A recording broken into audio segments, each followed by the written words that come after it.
From the Alvin and Rosalie Sarachek studio, PBS Kansas presents Kansas Week.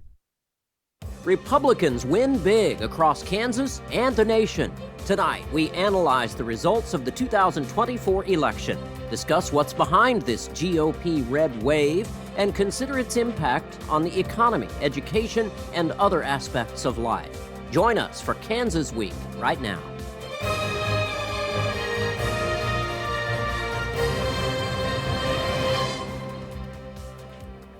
Hello, and thank you for joining us. I'm Jared Cerullo. As former President Donald Trump was winning a resounding victory to return to the White House, down-ballot races across Kansas were firmly going Republican as well. In the Kansas legislature, Republicans easily retained their supermajority and the ability to override vetoes by Democrat Governor Laura Kelly. In the District 4 U.S. House race, Representative Ron Estes defeated Democrat Esau Freeman by a 65 to 35% margin. In Sedgwick County, the two county commission races both went Republican by large margins. In District 2, challenger Jeff Blubaugh handily defeated incumbent Sarah Lopez. In District 3, Republican Stephanie Wise defeated Democrat Celeste Rassett by a 2-to-1 margin. This means that Republicans will hold all 5 seats on the Sedgwick County Commission in January. Cake's Jocelyn Schifferdecker examines the potential impact. Stephanie Wise and Jeff Blubaugh will take over as Sedgwick County Commissioners in January. This means all 5 members of the board will be Republican once they are sworn in. Emporia State University political science professor Michael Smith says this could be cause for concern. I think that different groups within society should have some representation. He says historically in Sedgwick County, Republicans hold the majority, but there's usually still some Democratic presence. For them to have all the seats and the minority to have none, yes, I think that it's something that the voters of Sedgwick County might want to keep an eye on. Some Sedgwick County voters like Kathleen Carl say they are worried. There should be diversity. Smith explains governing bodies on any level should have leaders with different views so the elected officials can discuss topics and come up with solutions that all agree on.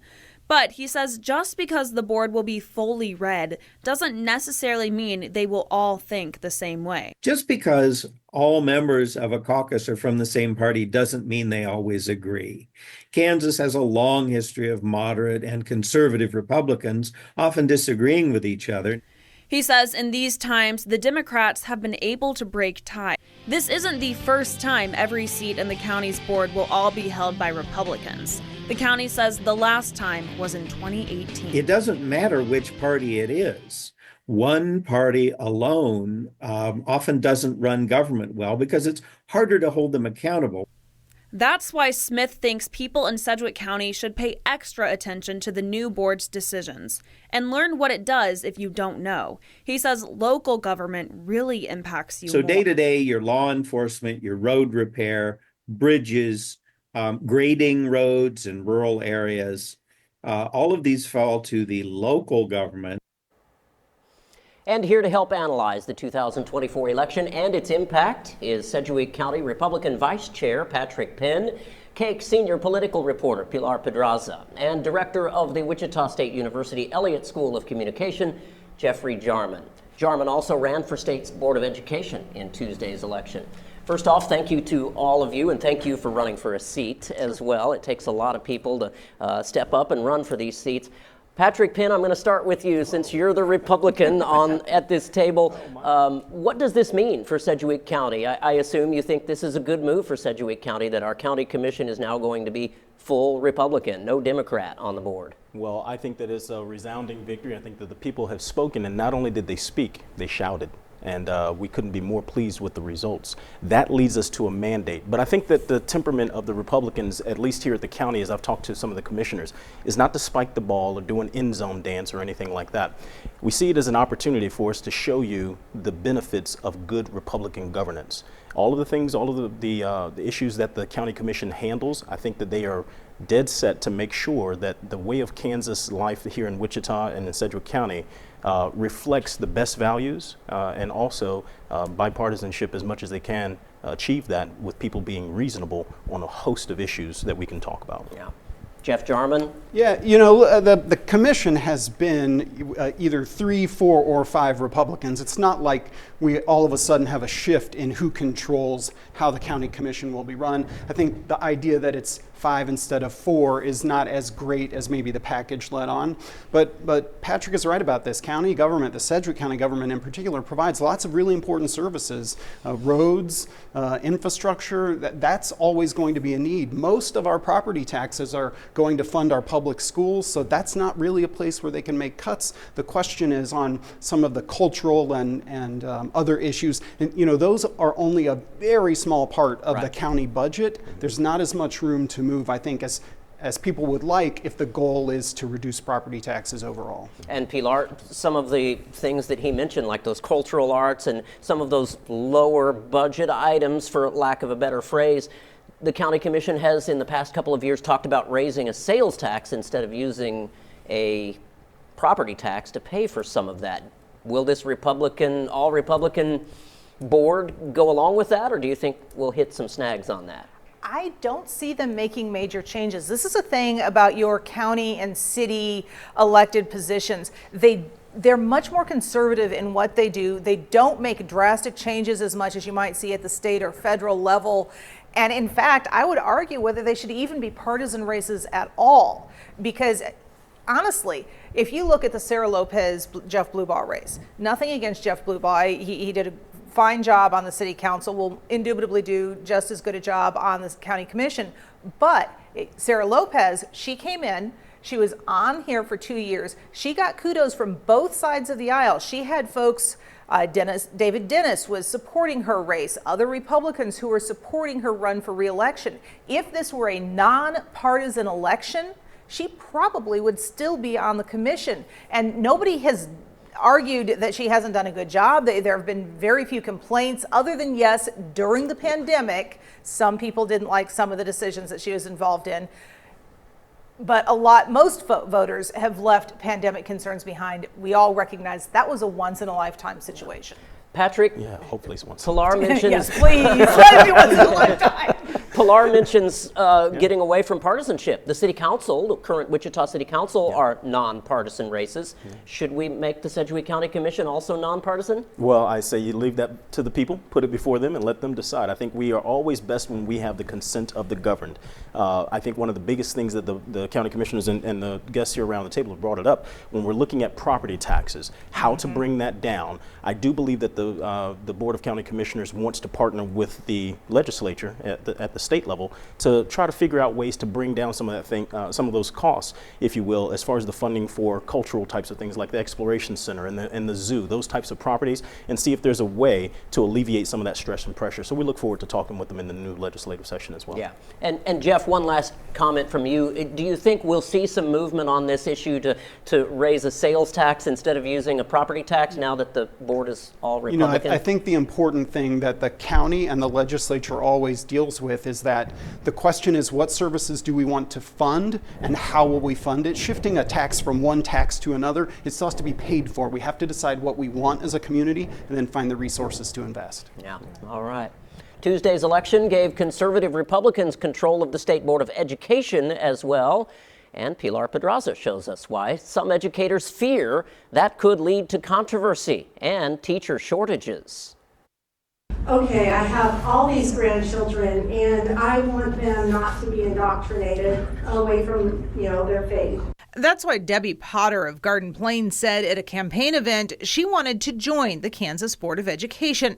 It's also part of why some educators are worried about what she'll do on that board. There's a sentiment that what educators is teaching is off script, so to speak, or that they're somehow teaching something that is unacceptable. And we know that there are real political differences in what we believe students should be learning in school. Studies earlier this year showed that attitude is one of the biggest reasons why so many teachers are leaving the classroom for good.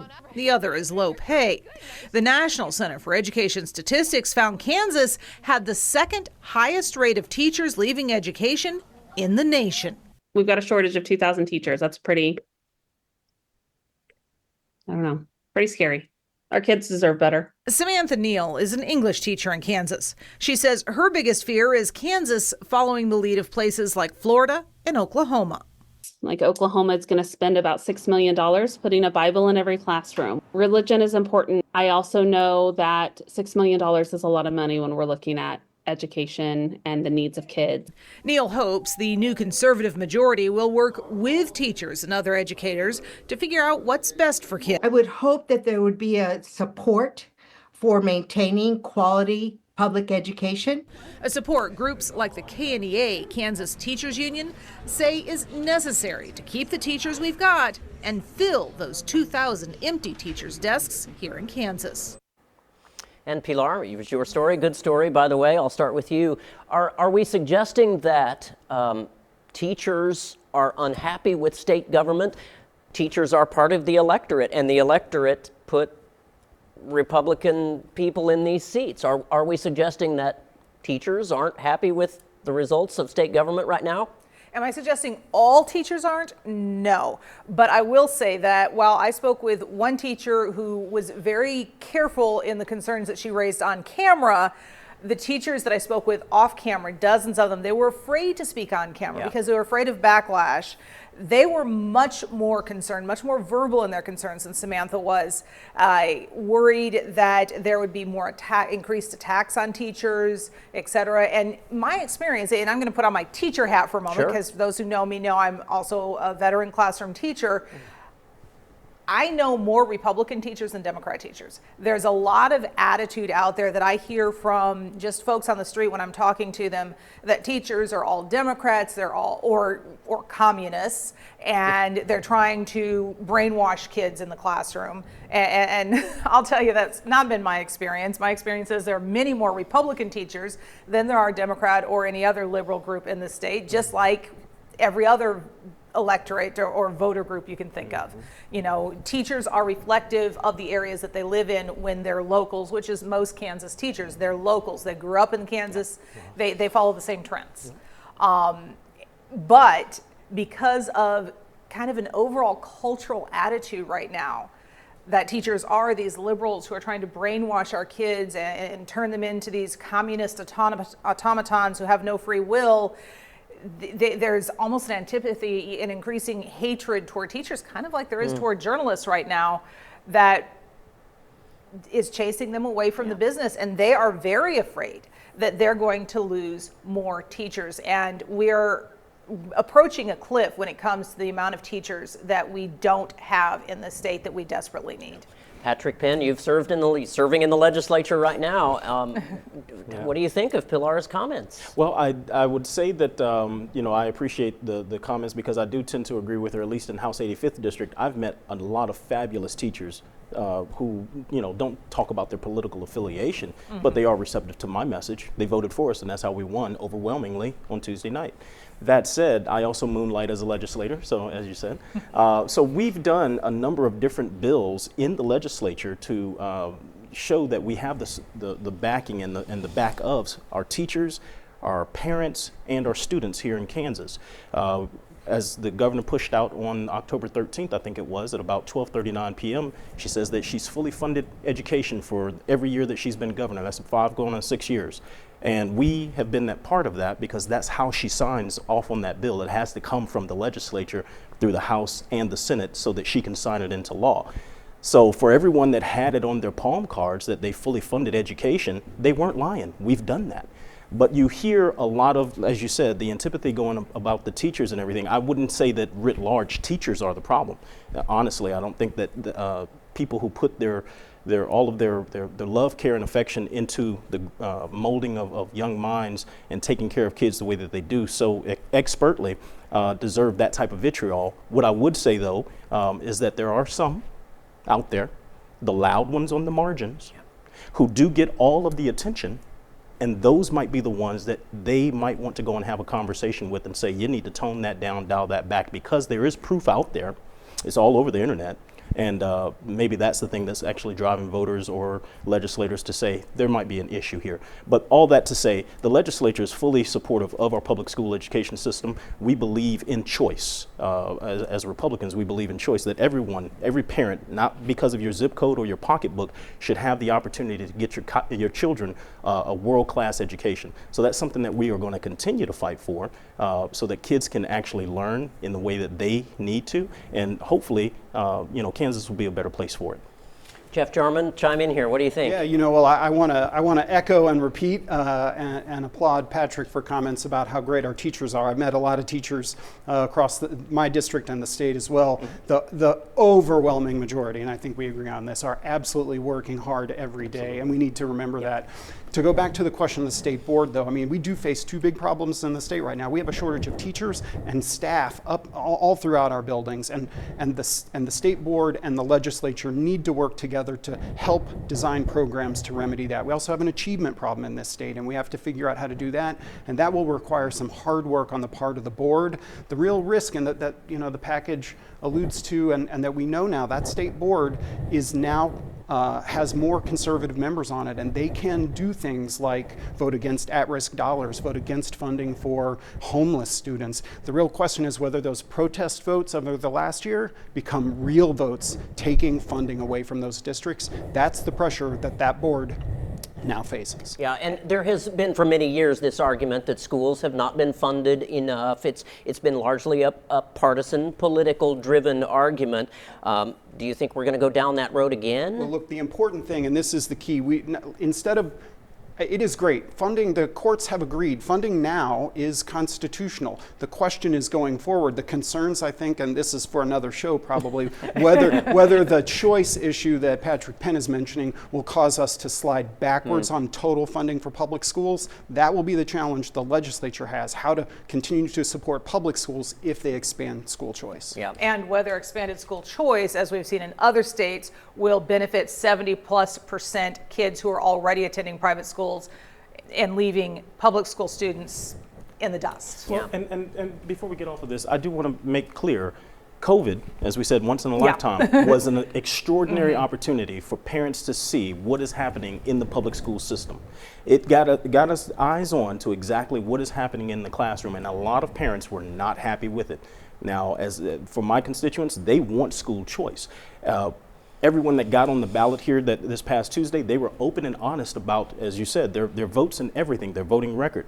So as they put that before the people voted for the school board, people voted for the legislature, people knew what they were voting for, and they approved that overwhelmingly. Not only did they give us a supermajority and sustain it, they increased the supermajority. So we look forward to getting back in there, having those conversations. It might be concerns, but it's not going to be contentious. We openly welcome conversations for bipartisan talks to actually get to the kernel of truth of what it is that we need to do as we look at how to properly govern, but also expend the taxpayers' dollars wisely.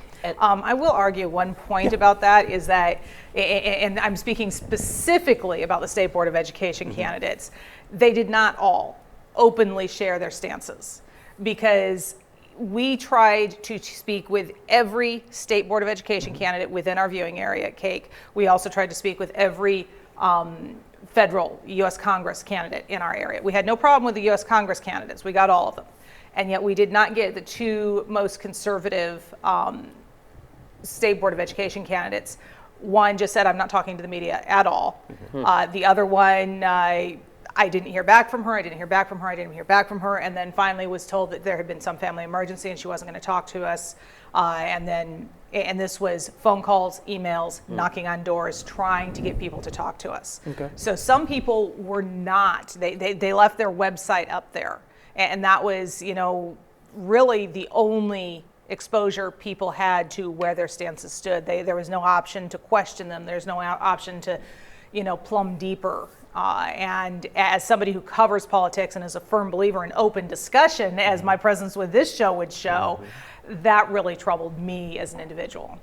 Patrick, 30 seconds to respond. Well, no. To Mr. Jarman's point, I would say that we have that for another topic on another show.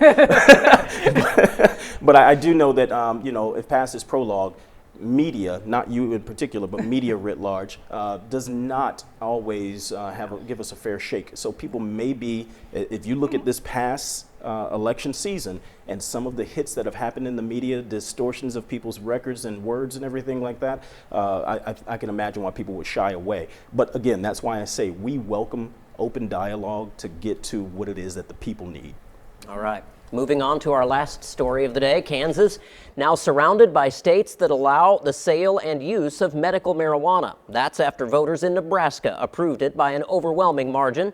What could this mean for the Sunflower State, which is one of the few remaining states that still does not allow medical marijuana? KSN's Aditi Lambda takes a look. Legislative efforts on medical cannabis in Kansas have stalled for years. Now we're surrounded by states with legalized marijuana. Dennis Heiberger sits on a special committee on medical marijuana and says in their past 2 meetings they considered what other states are doing. And the way it works in Utah is there are state licenses, growers and processors, and they don't have dispensaries in Utah. They have actual pharmacies, but those pharmacies only sell cannabis products. Kansas Cannabis Coalition saying it's trying to get patient access for medical use, especially for the senior population, saying these treatments are available across state lines. It seems like the legislators want a lot of control over something like marijuana, and the medical program would be the perfect venue for that. It's supervised. Opponents cite health and public safety risks. At a hearing last month, law enforcement said other states are continuing to see issues even after legalization. When it passed, there was 8,000 grow operations that turned up in Oklahoma. Currently, the Oklahoma Bureau of Narcotics has shut down over 5,000 grows. Jeff Jarman, I'll start with you this time. We were talking about this a little bit before we went to air. Kansas now surrounded. Is this going to happen sooner or later? Or whether it happens sooner or later, we'll ask the legislator here. I think what we do know is there's been a steady increase in public support for this. The Kansas Speak study continues to document that Kansans want this. I thought the hearings were a really good example of getting all of the information we need. But the important thing for me, as I think about this, and the legislators, how they think about this, we are late to the game. All of the questions that are being raised have been answered in the other states, and any concerns people have, that's really now an empirical question. We know what's happening in the other states, and it's not that hard for the legislature to do this if there's the political will for it among the legislators. Yeah, Patrick Penn, the argument for a long time has been the state is losing out on tax revenue. Are we? Not of any level to actually make an impact to the debt that we have. So what I would say when it comes to the medical marijuana piece, what we had was interim hearing, and we had an opportunity, as I've stated before, to hear, to listen, and gather more evidence and information. I sat on House Fed and State for the first 2 years when we took up medical marijuana, and it was not a medicinal or medical bill. It was, what would you say, a light commercial marijuana recreational bill, which is not truth in advertising, if you will. Yeah. So when you're looking at the parameters of it, what you want to do is ask those types of questions that pertain to safety, the safety of those who would operate vehicles, heavy machinery, school buses in the morning if they decide to wake and bake and have an accident with the kids standing on the block. Those types of things we have not heard from the other states that are around us. We've seen how they fielded what they've considered marijuana, the gold rush, if you will, for the commercial industry, and there must be a lot of gold in them our hills. But that's not what Kansas is concerned about. We're concerned about making sure that if we do this, does it make sense? Does it nest into federal policy? And is it something that's safe for our communities? Jeff Jarman, do you agree? Well, to go back to the hearings that were just held, I mean, do I agree? I thought Representative Hoheisel in that committee hearing talked often at the end of the hearing at the last day about the need to develop a Kansas-centered policy, one that would probably mirror some other conservative states like ours, where they have been able to implement a narrow medical marijuana. It just seems like there are ways to address all of these concerns, and at some point the question is whether the ask for more information is just an attempt to slow down and eliminate a vote on a question. And And if the public polling on this is right, there's a mandate in elections, but there's also a mandate among the citizens to get a medical bill passed. I'm going to inject my 2 cents in here. I'm actually surprised that this was not a bigger issue during the elections here in Kansas, because as you've said, I speak to people out on the streets all the time. I hear it all the time. When is the legislature going to legalize at least medical marijuana? I have a sick mother, I have a sick wife, a sick husband, a child, whatever, who I believe would benefit from this. When is it going to happen? I hear it all the time. And I have to tell them, I don't see it happening with the legislature we've got, and our legislature, as of last Tuesday, got more conservative. It's not, especially in particular the Senate. The last session, House leadership was very clear. We've set out our policy position on this. We passed, about 3 years ago now, we passed a medical marijuana bill. We've set out our position. It is now up to the Senate to do their share. The Senate made it very clear through their leadership, tabling the issue. When they held hearings, bringing basically only opponents of medical marijuana legalization to the hearing. They made it very clear through that hearing where they stood, and then tabling the issue until 2025. I don't see, if there are any hearings at all, I don't see them going anywhere this year. Patrick Penn, what source or how much credibility, credibility is not the right word, but law enforcement, we heard Sedgwick County Sheriff Jeff Easter testify against this many times, including in this past week. Law enforcement is against this as well. So how does that factor into this? And a lot of my colleagues are great friends of law enforcement, endorsed by them, listen to them, because they are the men and women who actually have to go out and put their lives on the line to deal with the ill effects of cannabis or any lacing drugs and the impact, the influences that would have on an individual who decides to take, ingest, or utilize. That said, and they're the ones who have to respond to domestic violence incidents that are exacerbated by this. They are the ones who have to respond to the child abuse issues that come from this. When someone is inebriated, high, whatever you want to call it. That said, when you talk to law enforcement, they have a lot of questions, a lot of issues. They talk across their industry to their partners in other states. They're against it because there's not enough granularity and fidelity on the questions and the material that they're asking for coming back to them. Same thing happens when you talk about the medicinal marijuana bill. I was in committee when we passed that on the House floor. I voted against it because it wasn't medical marijuana. If you go back and look at the language of the bill, it was the cannabis industry. Everything was about licensure and amounts of revenue that you could get. It was a commercial bill. If they actually want to send it through KDHE and have the checkoff from, as you state, law enforcement, then that might be more in the realm of having it regulated and being medicinal to handle those issues. But that's a commercial bill. That's a completely different thing. I'm going to have to cut into you. That's a wrap for this week. We are out of time. I want to thank Patrick Penn, Jeffrey Jarman, and Pilar Pedraza for being here. We also want to thank Cake and KSN for sharing their stories with us. I'm Jared Cerullo. Thanks for watching. We'll see you next week.